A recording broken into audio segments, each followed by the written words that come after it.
The first time a man will ever get flowers will be when he's dead. Yeah.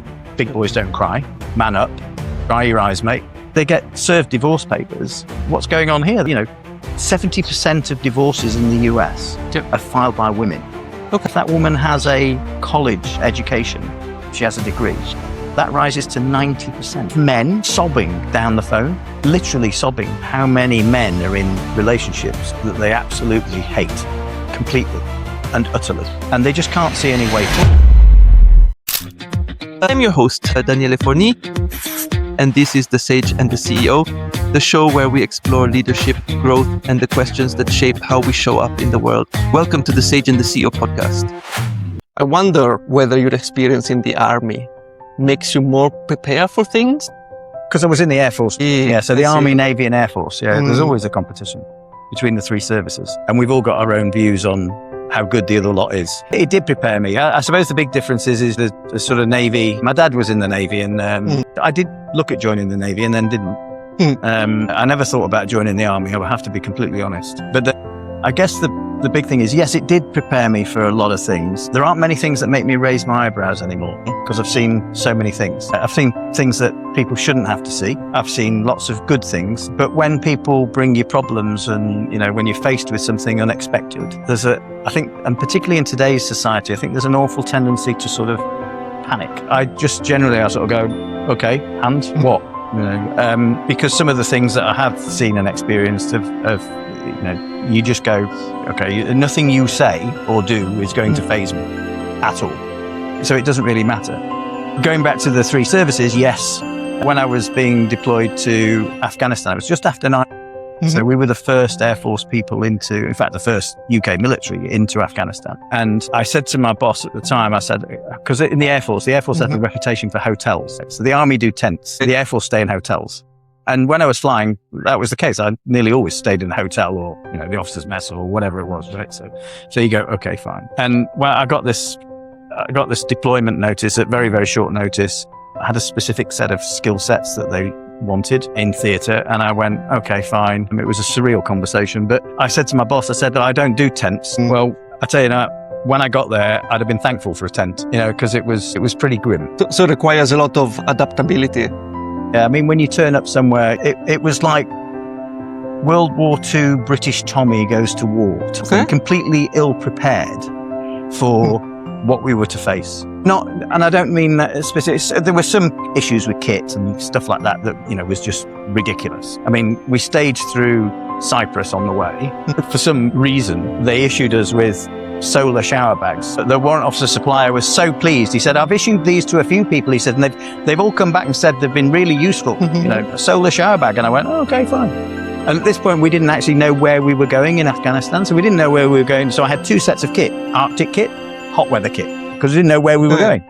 So you go, okay, fine. Anyway, it was the Arctic choice. So a solar shower bag at minus 26 at 6,000 feet in Kabul was about as much use as a chocolate teapot. It was just useless. So it was one thing that was in my bag that I never ever used. Of course, because it's issued kit, you can't throw it away. Yep. Because you have to hand it back in. You have to account for it because you've signed for it. So it was just one of those ridiculous things. But we did have people turning up with no body armor, no weapon. Why would you send anybody to an operational theatre where, we were taking live fire pretty much nearly every day. Why would you send them with no weapon? That's fascinating. But then sort of like that experience, I guess, made then the British Army and the team look on the ground because we had to come up with solutions to stuff, and there is no training to cover it. I mean, there's a certain amount of training, you just get used to stuff. And typically with the military, hurry up and wait is the big thing, right? Hurry up and wait. And you sat there waiting for days or weeks or whatever. As the deployment to Afghanistan had been, it had been hurry up, hurry up, hurry up. And then it was like, okay, when am I going? So it was that sort of thing. There's that preparedness. But some of the stuff that we encountered, absolutely nothing could have prepared you for it. Of course. Absolutely nothing. If you look it up, the football stadium in Kabul, what it was used for, then you just go, okay. And because we weren't an occupying power, but we were the occupying power, if you like. We were, well, you're in charge, so you have to come and see how we deal with justice. in Afghanistan. And that's when you realize that you have no sense of, if people knew what went on, they wouldn't be outraged. They would be shocked beyond belief. Because it's completely different. And I've never been to a place and seen such abject poverty and abject cruelty in one place. I mean, I've been to a lot of places, but that beat them all. So we're here to talk about your coaching journey. Yeah. And so from this Air Force journey, how did you end up? So I started in the Air Force very, very young. So I left school at 16 and I joined the Air Force when I was still 16. My dad had to come with me and sign the papers. That's how young I was. Because I couldn't do the attestation to the Queen, swear my allegiance to the Queen, without my dad being there. So he came with me. The next day, my mum and dad put me on the train and that was it. It was off to sort of their version of boot camp and all the other bits and pieces. My mum still embarrasses me and says, you went away a boy and came back a man. Okay. Which is a classic. Yeah. And, in 8 weeks of sort of boot camp, there was a huge change. I mean, when I look back, I can go, yes, I can see how much I changed. Changed from this, horrible little boy to, somebody who actually, when somebody told him to do something, he actually went and did it. So there was that element. So I started off as an engineer and then I did that for a few years. And then I applied to be aircrew and I was aircrew. And when I was on the squadron flying, I was one of the youngest guys on the squadron. And I then went away and did an instructional tour. In fact, 2 tours, did 6 years instructing and then went back. I went back to the same squadron and I'd gone from being one of the youngest on the squadron to not one of the oldest, but certainly one of the older, if you like, and certainly one of the oldest on the crew. So it was, and they said, we need somebody with a little bit of, who's dealt with, people. And you just, basically I sort of assumed the role and then was officially given it the sort of squadron uncle. Okay, yeah. Look after, okay, anybody's got any problems, your marriage, your relationship, your finances, it doesn't matter what, don't go and plague the boss, go and see David, right? And I sort of fell into counselling in a way. I then made that official. I went and did a 3-4 week course at a place called Amporth House with all the padres in the Air Force, which was actually quite good. And padres in the Air Force is a priest. So they were single faith, if you like. So there was a rabbi, there was a Catholic priest, there was an Anglican, whatever you call them, father, I suppose, or whatever. But what they came to was, so you got lessons over that 3 or 4 week period on all the thing, but basically in dealing with people and problems and stuff like that. So I'd already done a little bit of that earlier on when I was an engineer, but not very much. And then I sort of got into it properly. And then, so I had this role, squadron uncle, go and see David. And that went on for time and time. I then got promoted a couple of times. And then it was, you go, okay. And there was people coming in going, boss, I've got this problem. What's the issue? You go, okay. And then when I left the Air Force, I sort of went, okay, this makes sense. So I did a couple of other certifications around dealing with people, human factors, how to get the best out of people, personal development type stuff. And then I actually went, do you know what? It actually makes sense to do a coaching certification. So I did that. So I've been a coach for nearly 10 years now. And dealing with people, like I said, and it goes back to that, there aren't many things that make me raise my eyebrows anymore. I've got this problem. Okay, and it's one of those things when somebody walks into your office and you're the boss or whatever, they're carrying their monkey. What they want to do is they want to put their monkey down for a little bit to give them a little bit of a rest while they have a chat to you. And basically you put the monkey on the table and you go, okay, fine. And you look at the monkey and you talk about the monkey and you try and sort the monkey out, but they come up with the solution. This is not my job to give you the solution. It's your job to give me the solution. And then you pick the monkey back up and you take it back out with you. Because I don't want to carry a monkey. Because I've got my own monkeys together, right? Everybody's got monkeys.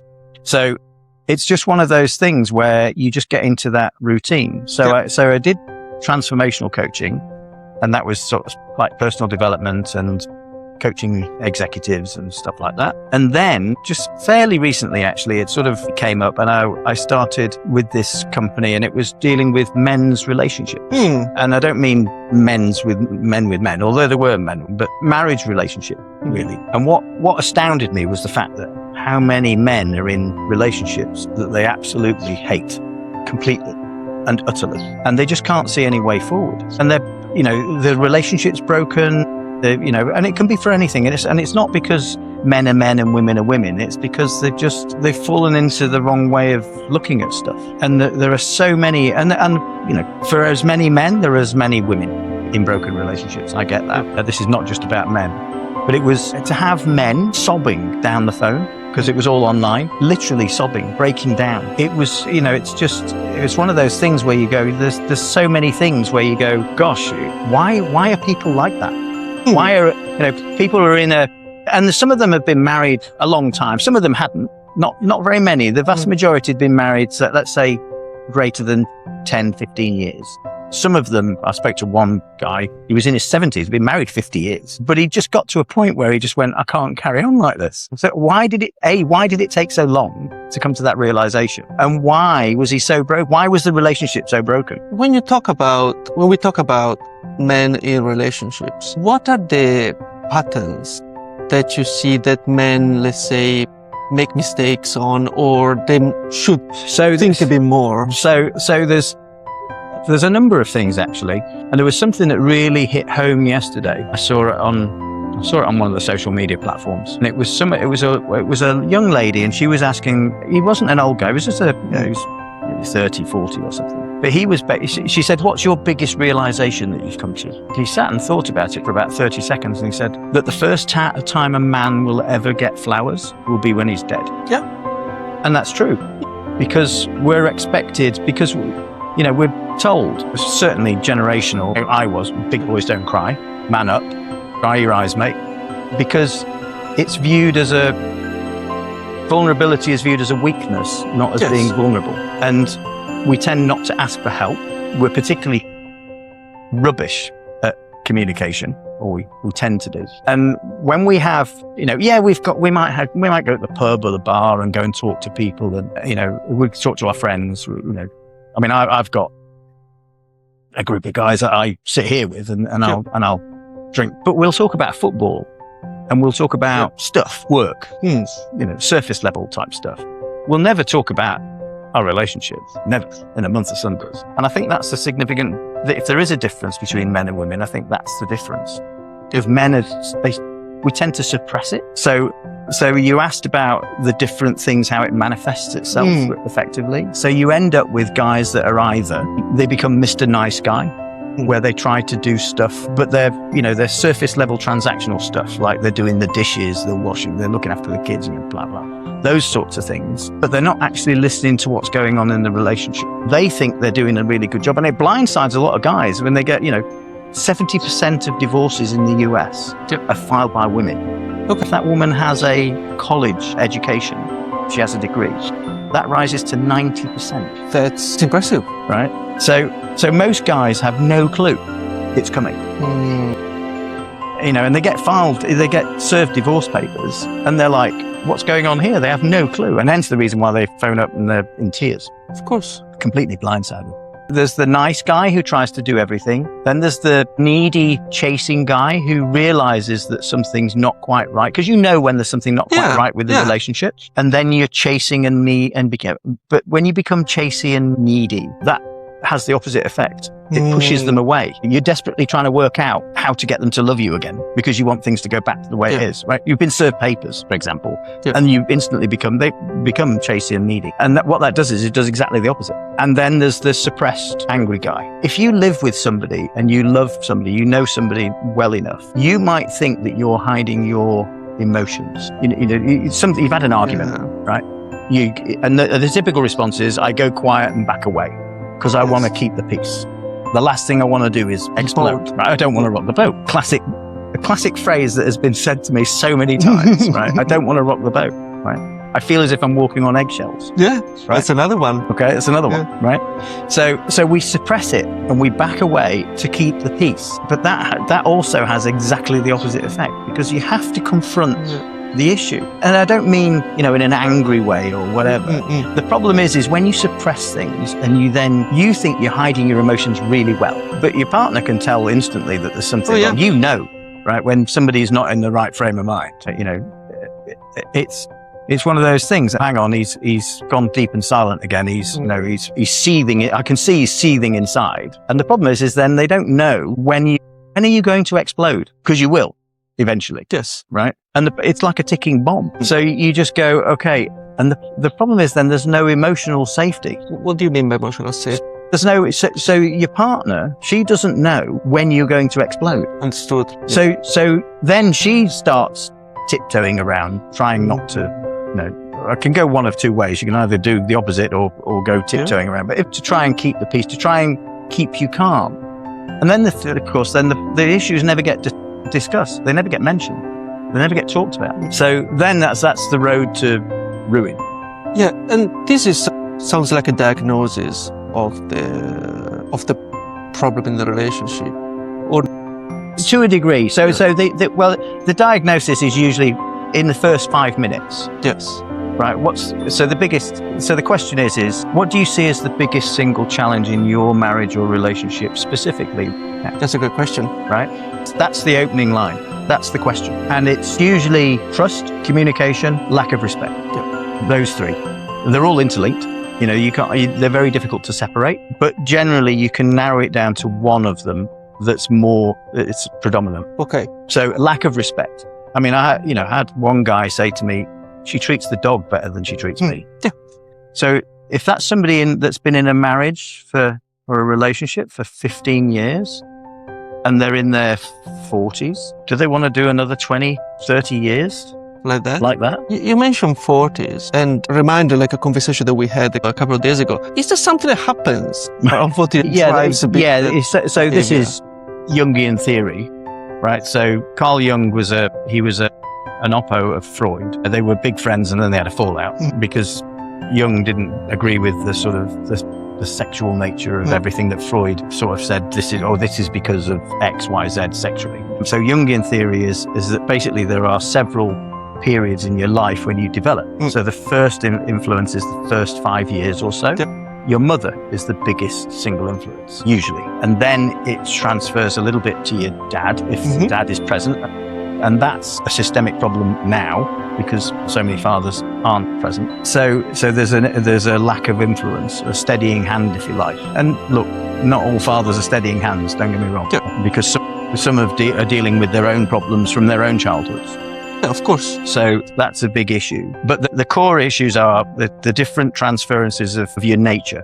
So there are hundreds and hundreds of facets to your personality, and those develop over time. And they mean, different things to different people. So there are, in theory, there are no two people that are exactly the same. It's like a fingerprint. So your experiences for you will be different to mine. So we'll have developed slightly differently. Our understanding of certain things will be slightly different. So the first 5 years is your mother, then you're into that little bit of growth. So it's school and possibly the adult, the male adult parent or an adult parent. You go, okay, fine. And then the next change is when you're in your teens, puberty. Boys and girls slightly different because we all enter the tunnel around about the same time. But we come out of it earlier or later. Girls tend to come out sort of around about 18-ish, boys a little bit older, maybe 21. But are you, the question is, are you the same person that you went into the tunnel when you come out of the tunnel?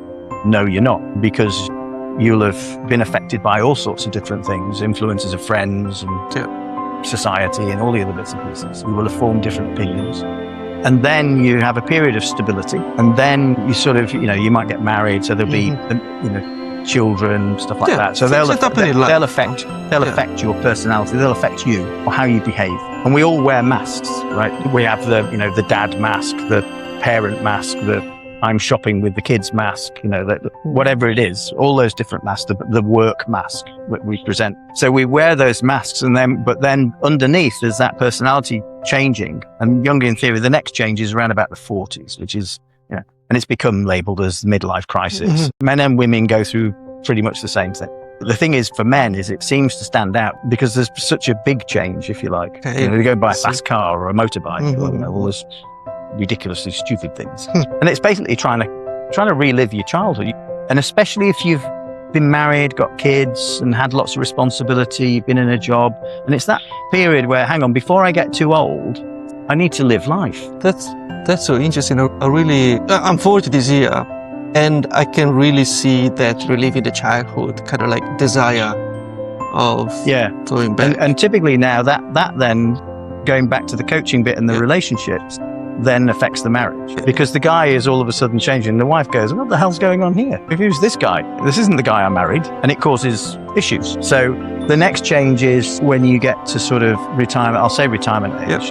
And depending on where you are, retirement age could be anything from sort of 55 to 65. But it's basically where traditionally life has then wound down and you sort of back away and all the other. Society today, you don't. I mean, I'm nearly 64, but in here I'm about 30, 35 at most. And I'm still active. I'm still, somebody who was, when I was a kid, my grandparents, when they were in their 60s, they were old people. Oh yeah, I remember that.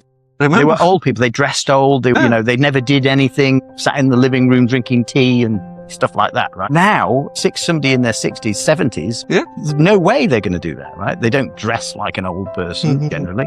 I could say, unless they're like my dad and wears socks with his sandals, which still makes me laugh. But you just go, it's those sorts of things. And the next change then is, if you're fortunate enough, or some would view it fortunate, and you have money to be sort of in your late 70s, 80s, you then approach that sort of philanthropical period where you want to do good. You look at the mega rich men, Warren Buffett, Bill Gates, as much as you might hate or dislike either one of them, it doesn't matter. But they have money and they set up these foundations and funds, and there's a sense that they want to do good. It doesn't always turn out that way. In a way, it sounds like you have completed the journey of your ego. Yes. And you start looking outward. Yeah, to a degree, I think. You've got over yourself. Yeah. Basically. Interesting, yes. For yourself is you have overcome your ego. That's a simple way. Yeah, I do have a reputation for putting things in one line that can just sum things up. So sounds beautiful. Yeah, and actually, when people say to you, get over yourself, right? And unfortunately, there's so much going on in the world at the moment where people just haven't got over themselves. You just look at all this stuff that's going on and you go, the world's a mess. And the world hasn't got, it's just the next thing to focus on. It's the next drama, the next thing, whatever it is that's going on, because people haven't got enough to do. They're overwhelmed because there's too much to do, but they also haven't got enough to do that's valid, that gives them validity in life. Is the having too many options on the one hand. Yeah. And look, phones, I mean, my phone keeps dinging. I can feel it vibrating every now and again. And you just go, God, there's so many distractions in life. There are. Right. And that's going back to that relationship. That's one of the things, a common thing was, and particularly up to your age, let's say, up to age 40, the guy goes to work, he comes in, and then he goes and plays on a video game. I'm sorry, you're married. A video game? What about being present for the other person in the house, right, that's been there, or maybe all day, or maybe she's been to work. Yeah. The last thing she wants is to see you on a video game. Of course. Playing whatever while she's cooking the dinner or do you know what I mean? You just go, guys, get a sense of responsibility. So we went through the symptom and diagnosis. Now, if a person finds themselves in the kind of relationship where there is something broken, what can they do? So there's different strategies. Right? So it boils down to sort of three main things. So the first one is about leadership, strangely, in the house, right? And in life. In a team, there can only be one leader. And if it's a team of two, which is a marriage, there can only be one leader. Now, it doesn't mean that means you need to be autocratic. You don't need to be a dictator. You don't need to be, shouty, but there can only be one leader. And I think over time, because I think a lot of men have lost their way, because we've misunderstood the message. We're continually told we've got to accommodate, we've got to be more understanding. And basically what we've done is we've given up our traditional leadership role. And now, in a lot of cases, in a lot of households, and look, people listening to this might disagree vehemently with me, but there can only be one leader. And the problem is I think a lot of men have abdicated that leadership in their relationship. The female half of the relationship doesn't want to lead all the time. She doesn't want to run the budget, doesn't want to run the bank account, doesn't want to run the house, doesn't want to run the kids, doesn't want to make all the decisions about what we're doing this weekend and where we're eating and what we're having and all the other bits and pieces and plan the holiday, because they're just overwhelmed. Now, interesting, I spoke to my youngest daughter yesterday. My youngest daughter's nearly 40, and she was in overwhelm because she runs pretty much everything. And, my son-in-law, He's a top bloke. He's a nice guy. But sometimes he has no clue. Now, yesterday he picked up the messages. I'm taking my grandchild, I'm taking the son out for the day because I can see that mum's near meltdown mode. And she was just in overwhelm, completely overwhelmed. People get overwhelmed. And it's whether it's with all the social media, whether it's all the other stuff, there's just so much going on. And that's, in any team, there can only be one leader. And like I said, it doesn't mean that you have to make all the decisions all the time, but you have to make the majority of the decisions, and you have to act like a leader. And it was the same in the military. Yes, right? Exactly. Now, the leader is not expected to know all the answers, because the leader utilizes the resources that he has, whether it's the people, the assets, or whatever, to get the best solution, and then picks the solution. But it's the leader that picks the solution. Yes. It's not done by a vote. Can I ask you a question now that I'm just thinking about, because we are in Hong Kong, we're in Discovery Bay, and tiger mums. What you're describing is basically what a tiger mum would do. Yes. Do you see that these problems are more common in Asian households? No. Do you think there are cultural differences in this? Well, there are cultural differences, and it's how it's managed, I think, and how it manifests itself. No, not significant cultural differences. The big thing is that most guys think that being a man is providing for your family financially and physically, as in providing a roof over your head, putting meals on the table, paying for school, if you've got to pay for, like we do in Hong Kong, and all that sort of stuff. But there's more to life than that. There's the emotional side of life. And most men have no clue how to do it. Yeah.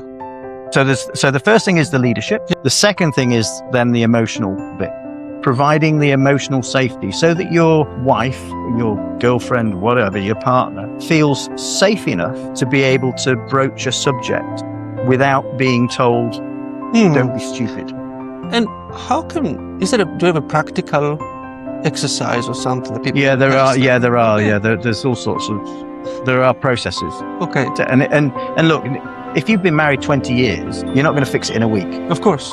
You'll see big changes in a few weeks, but it's not necessarily going to be fixed. There will still be, what are termed shit tests, right? Where you'll get, your partner will say something, and it's a deliberate test. They don't go, right, okay, I'm going to say this to see if I can poke the bear, but they do. Subconsciously, they make that decision. Understand. And they say something, and they're going, and what they're doing is they're assessing how safe they are emotionally. How much emotional safety are you going? If you then fly off the handle and go and explode, right? Go back to Mr. Suppressed Angry Guy, then you've failed that test. It is the change that you need to continue having in your... Of course. If you've been married for 20 years, you're not going to fix it in a couple of weeks. And so leadership, emotional safety. Yeah, and then the final thing is addressing the past. Okay, please.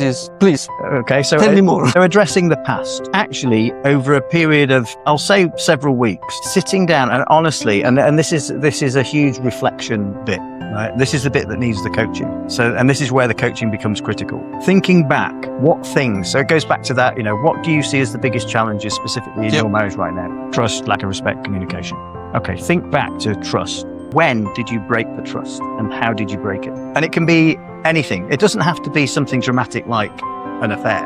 It can be the fact that over many, you've said that you will do something and you continually do not do them. I'll do it tomorrow. Well, tomorrow never comes, right? And that leads to a lack of trust. So when you say, I'll do something, yeah, right, is the response. Yeah, of course. Really? Right? Yeah, but so it can be anything.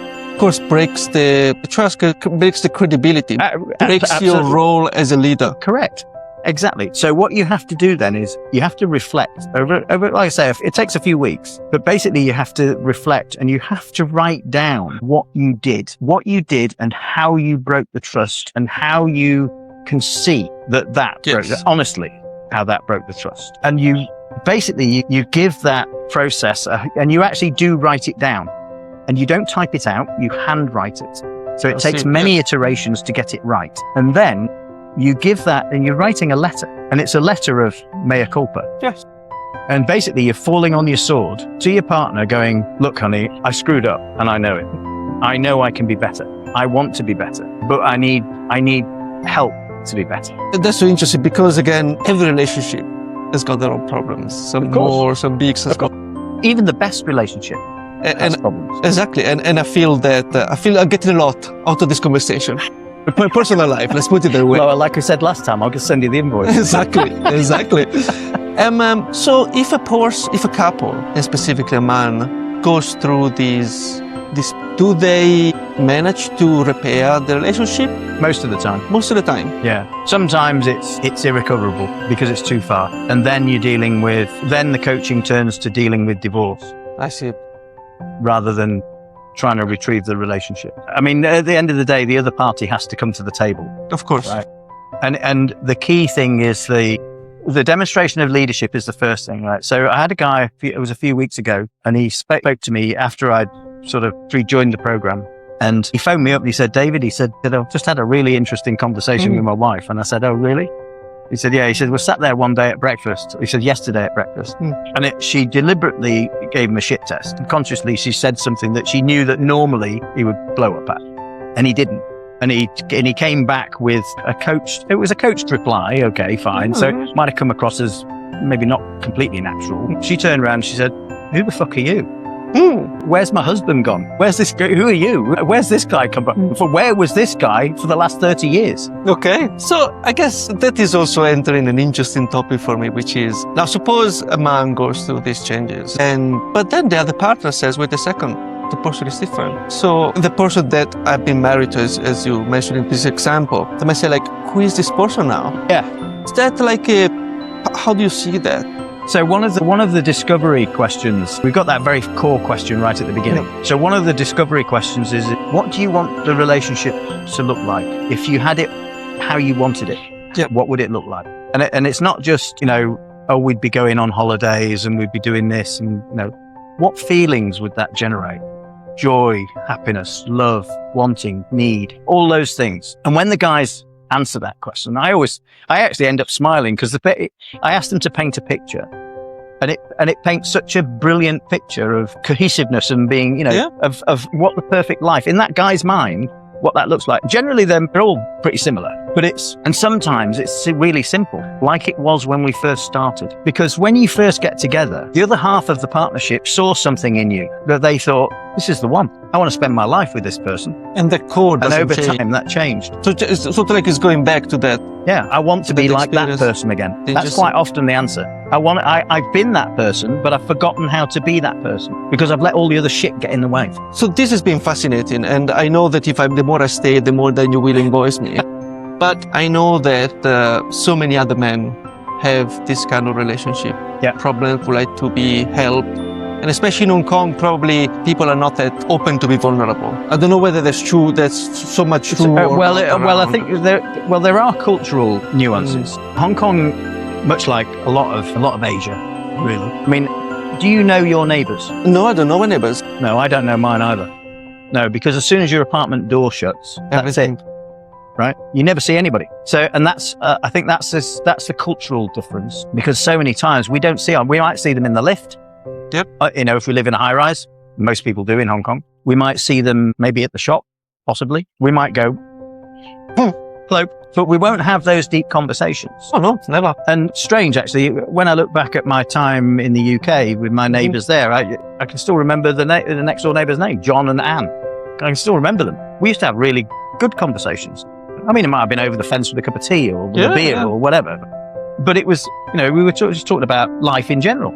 And they were a bit older than me, so I don't know if they're still around, but sometimes it's good just to talk to somebody that's got a little bit more in years on you, a bit more experience, a bit like, there aren't many things that make me raise my eyebrows. So it's those sorts of moments. In Hong Kong, we don't get that. We have surface level transactional friendships with people that we talk about football with at the pub or in a bar, or we might develop maybe one or two close relationships, that not very often. So if people would like to contact you for coaching or counseling, how can they reach out to you? You can give me a call, and also I do have a dedicated email. So I've got a thing about black cats, and it's culturally, right? So black cats mean so many things in different cultures. So if a black cat crosses your path, in some cultures it's bad luck, in some cultures it's good luck. It's, in Italy it is bad luck, for example. In the UK it's supposed to be good luck. Oh, really? Yeah. But then there's the sort of witch types, the witch is familiar, a black cat, bad luck and all that sort of stuff. I do have my own company. It's called Black Cat Consulting. I also have a dedicated email, david@blackcatskill.com. So people can contact me on that. Excellent. So, David, look, thank you very much for your time. It's been wonderful. Let's enjoy the day. It looks beautiful. It's a beautiful day. Cheers. Thank you.